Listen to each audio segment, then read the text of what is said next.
I'm not built like other men. And I'm not subject to petty insecurity.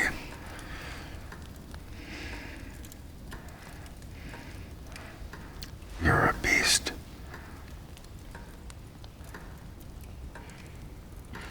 I feel sorry for you. You want to be great? You are nothing without me. You are just a brute that is nothing without me. And that is a clip from Napoleon. I'm delighted to be joined by Joaquin Pheonix and Vanessa Kirby. Joaquin, hello. Hi, it's nice to be here. Vanessa, what do you think of the clip? We've had a long conversation about the clip, and Joaquin's concerned that it involves both of you. What do you think? Did we get the right clip? Well, hold on a second. We don't know what the clip is. This is unfair. That's true. You've set us up. We probably haven't been given the clip. But anyway, that was a clip from Napoleon. Yes. And Joaquin and Vanessa are here. Thank you very much indeed for talking to us. Joaquin, when, as far as you're concerned, where does this story begin? How did you get involved? How did Sir Ridley get you onto this project?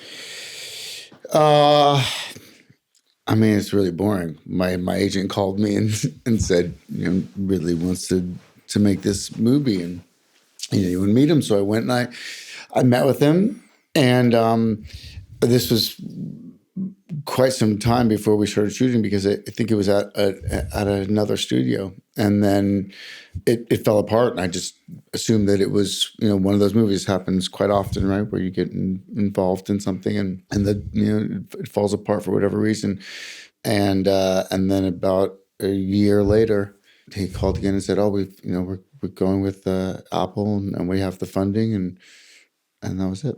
I didn't think that was boring at all. Really? I did. I mean, I'm like falling asleep. Okay, well, I apologize. We'll get to the exciting stuff. Let's hope. Yeah. What would be an exciting question for you? Oh no, you can't do that to me. Okay, fine. Vanessa, I hope you don't find this a boring question. By the way, it was not your question that was boring at all. It was a fantastic, normal, good start. I'm reassured. A good start. Vanessa, when did you come on board this film? A lot later. I think it was just before Christmas. And I had so much catching up to do, because the information on that whole time is just immense. And I didn't really know much about it, honestly, and not enough about her at all, other than her kind of reputation. It was really interesting trying to cram as much. I remember on Christmas Day, I was reading Napoleon books. Was there anything that you underlined and thought, oh, that, I can do that? I don't know if you ever think that. I mean, especially when sort of playing someone real and you can't see any footage of them, it's not recent history.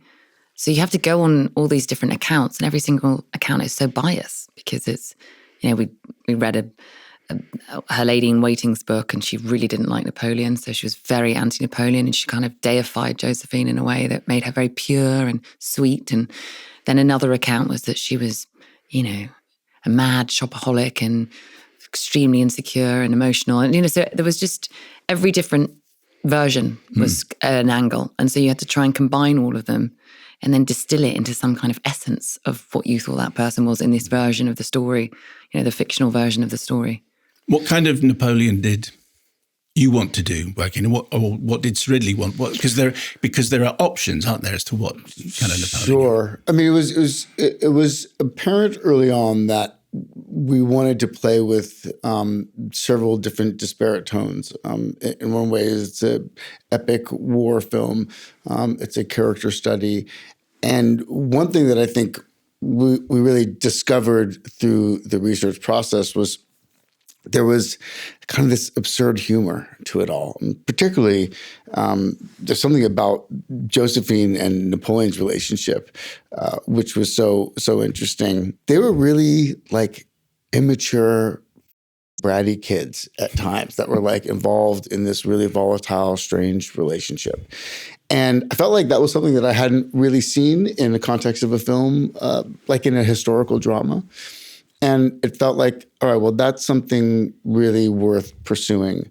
And so I think that became like important, is really finding those absurd and kind of comical moments within their relationship. Also, they were actually quite playful with each other. And I didn't anticipate that.